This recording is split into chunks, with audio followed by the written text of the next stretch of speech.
Nah, kalian masih ingat nggak nih apa saja sih tahapannya dalam membuat media presentasi yang efektif? Yang pertama ada tahap perencanaan, yang kedua persiapan, yang ketiga ada presentasi. Nah, yang akan kita bahas kali ini yaitu tahapan persiapan. Yuk kita simak baik-baik. Tujuan pembelajaran setelah mempelajari video ini diharapkan audiens dapat yang pertama menjelaskan persiapan desain dalam presentasi dengan baik, yang kedua menjelaskan persiapan produksi dalam presentasi dengan baik, dan yang ketiga menjelaskan persiapan latihan dalam presentasi dengan baik. Nah, apa aja sih pokok bahasan yang akan kita pelajari pada tahapan kedua yaitu persiapan ini? Yang pertama, kita akan mempelajari mengenai desain, bagaimana membuat desain yang baik, menarik, dan efektif pada media presentasi. Yang kedua, kita akan memproduksi media presentasi. Yang ketiga, kita juga akan mempelajari latihan, yaitu latihan bagaimana menyampaikan informasi kepada para audiens. Yuk teman-teman kita simak. Kita semua tahu desain itu bukan cuma soal tampilan, tapi juga bagaimana informasi disusun, disampaikan, dan dipahami.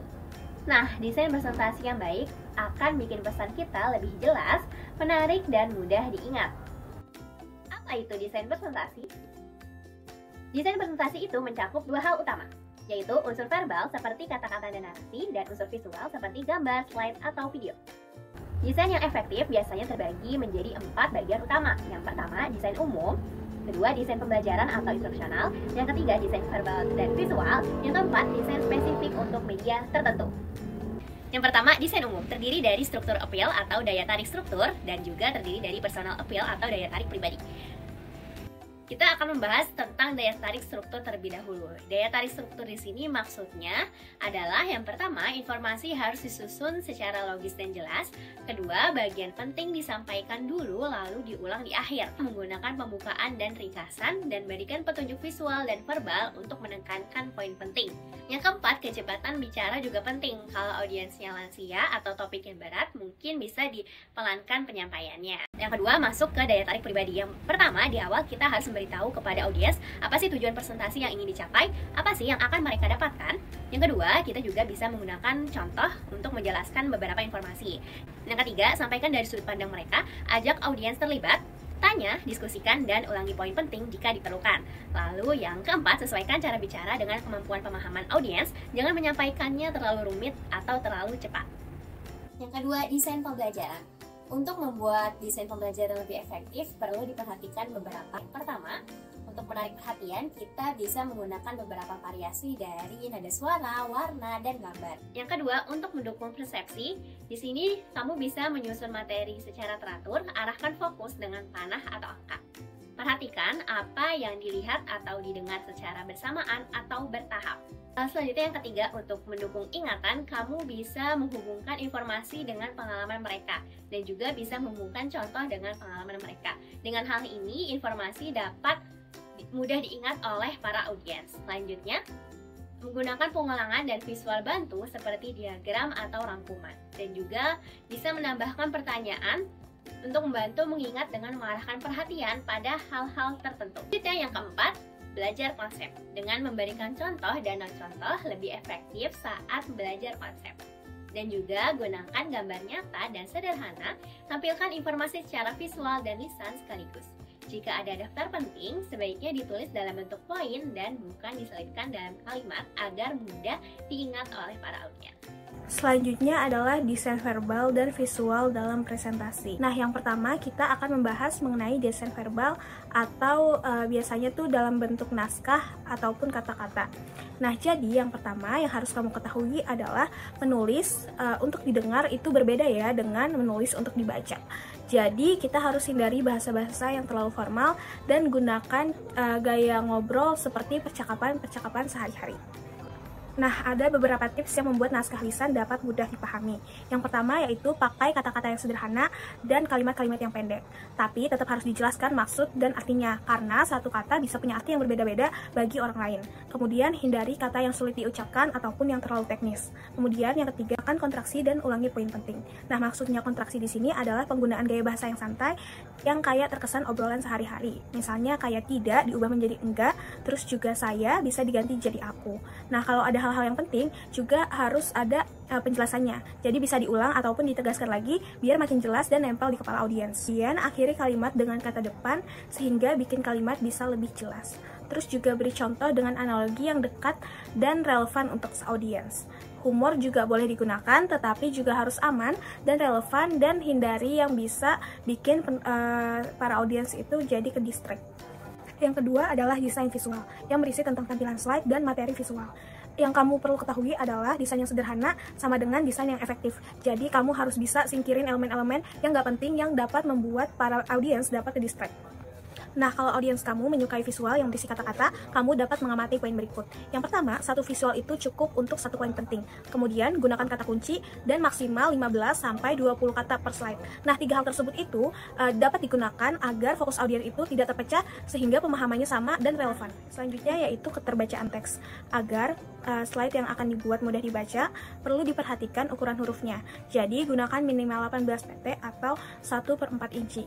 Kemudian, untuk judul haruslah lebih besar dibandingkan isinya. Kemudian yang harus diperhatikan adalah penggunaan gaya huruf. Jadi pilihlah huruf yang sederhana. Biasanya yang sering dipakai yaitu serif ataupun sans serif. Kemudian kombinasi huruf besar dan huruf kecil juga perlu diperhatikan. Hindari penggunaan semua huruf kapital sehingga lebih mudah dibaca. Kemudian hindari penggunaan banyak jenis huruf. Cukup 2-3 jenis saja. Selanjutnya adalah tebal dan spasi. Jadi, kalian harus menggunakan huruf tebal untuk menonjolkan kata-kata yang penting. Kemudian, jarak ideal antara kata yaitu 1,5 lebar huruf. Kemudian, antar baris yaitu 1,5 tinggi huruf. Warna kontras juga merupakan salah satu faktor penting. Jadi, gunakan kontras yang sedang antara teks dan latar belakang. Kemudian juga perlu diingat bahwa kontras yang terlalu tinggi itu dapat membuat silau, dan terlalu rendah bikin audiens tuh susah membacanya. Kemudian, warna-warna yang disarankan seperti warna tengah spektrum, kayak hijau, cyan, dan kuning yang lebih mudah dibaca. Kemudian, merah terang dan biru itu menarik perhatian tetapi mengganggu keterbacaan. Dan warna terbaik yaitu biru ataupun cyan. Selanjutnya adalah grafik dan bahkan. Nah, biasanya grafik digunakan untuk memperjelas suatu data. Biasanya grafik garis itu untuk menunjukkan perubahan dari waktu ke waktu, kemudian diagram batang digunakan untuk membandingkan ukuran atau jumlah, dan diagram lingkaran digunakan untuk menunjukkan bagian dari keseluruhan. Selanjutnya yaitu hubungan antara verbal dan visual. Jadi, kata-kata dan visual harus berhubungan. Ketika kita ingin mengangkat topik tentang hewan, visual yang ditampilkan adalah hewan-hewan seperti kambing, ayam, dan lain sebagainya. Jadi jangan asal tempel dan pastikan ada hubungannya dengan topik yang sedang dibicarakan. Kemudian gunakan transisi verbal saat pergantian elemen visual agar audiens dapat lebih mudah memahami dan mengikuti topik yang sedang disampaikan. Selanjutnya yaitu mengenai desain media spesifik. Nah, media-media ini tuh dapat digunakan atau dapat membantu kamu dalam melakukan presentasi sehingga audiens dapat memudah memahami pesan atau informasi yang disampaikan. Nah, yang pertama itu ada papan tulis dan flip chart. Nah, media ini tuh ketika kamu menggunakan media ini harus menggunakan tulisan yang jelas dan mudah dibaca. Kemudian jangan menggunakan tulisan yang banyak gitu. Jadi gunakan tulisan secukupnya. Kemudian huruf kecil juga harus dihindari agar para audiens tuh mudah membaca materi atau pesan yang ditulis. Kemudian hindari huruf-huruf sambung ataupun tulisan miring, dan gunakan warna spidol yang solid untuk penggunaan flip chart. Kemudian kamu dapat membuat garis bantu dengan pensil ataupun spidol agar. Nah, selanjutnya yaitu penggunaan media slide atau overhead. Nah, untuk media ini ada baiknya kamu menampilkan elemen-elemen penting saja, jadi slide-nya tuh tidak terlalu ramai. Kemudian tatanan elemennya yang dibuat juga harus seimbang sehingga hindari penumpukan di pinggir-pinggirnya. Kemudian gunakan pencahayaan yang baik dan hindari gambar-gambar yang blur.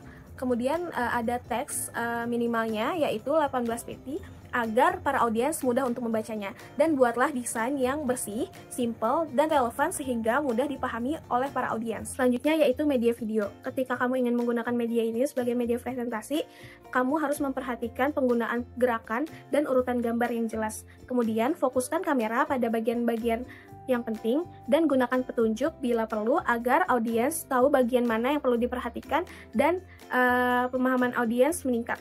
Media presentasi selanjutnya juga ada media komputer seperti PowerPoint, LCD, dan lain-lain. Nah, yang pertama itu ada tampilan umumnya. Dalam tampilan umum, biasanya kalian harus menggunakan jumlah slide yang secukupnya saja dan informasi penting di tampilan awal. Terus juga tata teks juga perlu diperhatikan dan gambar yang dicantumkan itu harus konsisten.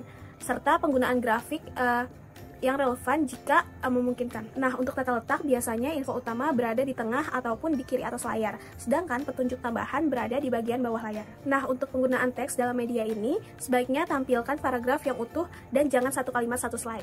Judul juga harus lebih besar daripada isi, kemudian gunakan maksimal 2-3 jenis huruf dan hindari huruf yang sulit dibaca seperti script atau dekoratif. Kemudian teks juga atau font juga sebaiknya berukuran 24 piti ke atas. Kemudian gunakan huruf-huruf tebal dan warna untuk penekanan, tapi jangan berlebihan. Kemudian hindari pemotongan kata di akhir baris. Nah, selanjutnya adalah penggunaan grafik. Nah, untuk penggunaan ini sebaiknya digunakan untuk menjelaskan dan bukan sekedar informasi. Kemudian gunakan juga ilustrasi-ilustrasi yang sederhana yang dapat membuat pemahaman daripada audiens itu menjadi lebih mudah dipahami. Kemudian, gunakan gambar asli bila diperlukan untuk menunjukkan detail dan maksud yang ingin disampaikan oleh presenter. Selanjutnya yang perlu diperhatikan juga penggunaan warna. Jadi dalam media ini penggunaan warna bisa sampai 3 sampai dengan 6 warna utama. Tetapi juga perlu diperhatikan mengenai kontras teks dan latar belakang sehingga audiens tetap mudah membaca materi yang disampaikan. Kemudian hindari warna-warna yang bertabrakan dan yang menyilaukan dan gunakan warna-warna yang lazim untuk maksud tertentu. Misalnya merah itu untuk berhenti, hijau untuk lanjut, yang dapat memudahkan si presenter dalam menyampaikan informasi. Selanjutnya juga ada poin menu jika melakukan presentasi efektif.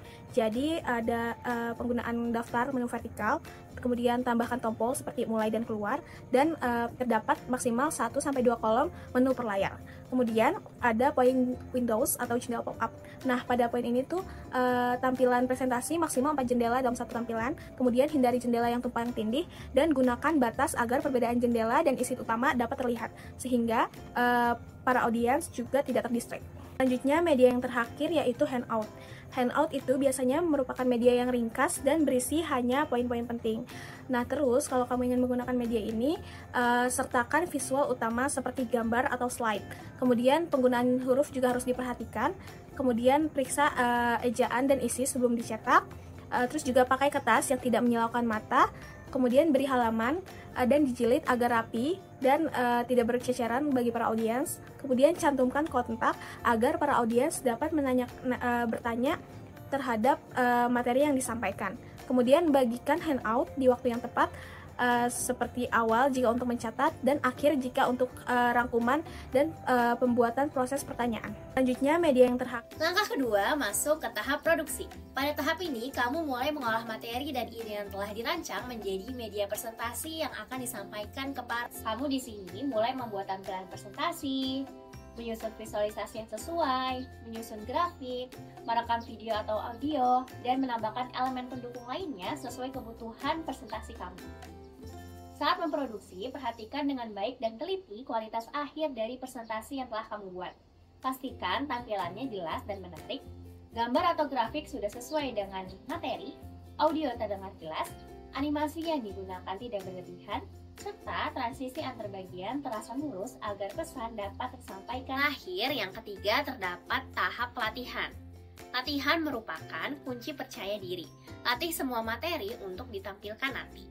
Kamu bisa ajak seseorang untuk menonton latihan kamu dan minta mereka untuk mencatat hal-hal yang mungkin terdengar atau terlihat kurang tepat. Kalau bisa, kamu bisa merekam latihannya lalu mengevaluasi sendiri. Jadi di sini latihan akan menambah rasa percaya diri dan membantu kamu untuk mengurangi rasa gugup saat tampil di depan banyak orang. Kalau memungkinkan, latihlah presentasi kamu di tempat yang sama dengan lokasi acara nanti yang menggunakan multimedia seperti slide dengan animasi atau suara. Kamu juga bisa latih bagaimana cara mengendalikan presentasi dengan mouse maupun keyboard. Jadi pastikan kamu sudah terbiasa dengan kapan harus bicara, berhenti sejenak, atau menyesuaikan dengan efek visual yang akan ditampilkan. Jadi juga harus menyiapkan rencana cadangan. Misalnya, jika presentasi kamu berbasis komputer, kamu bisa membawa salinan materi penting dalam bentuk fisik, cetak, kalau misalnya ada masalah teknis dalam menggunakan komputer atau proyektor nantinya. Sekian penjelasan tahapan kedua yaitu perencanaan. Sampai jumpa di tahap selanjutnya. Dah. Kesimpulannya, pada di tahap ini mulai persiapan dengan desain yang jelas dan sesuai dengan audiens.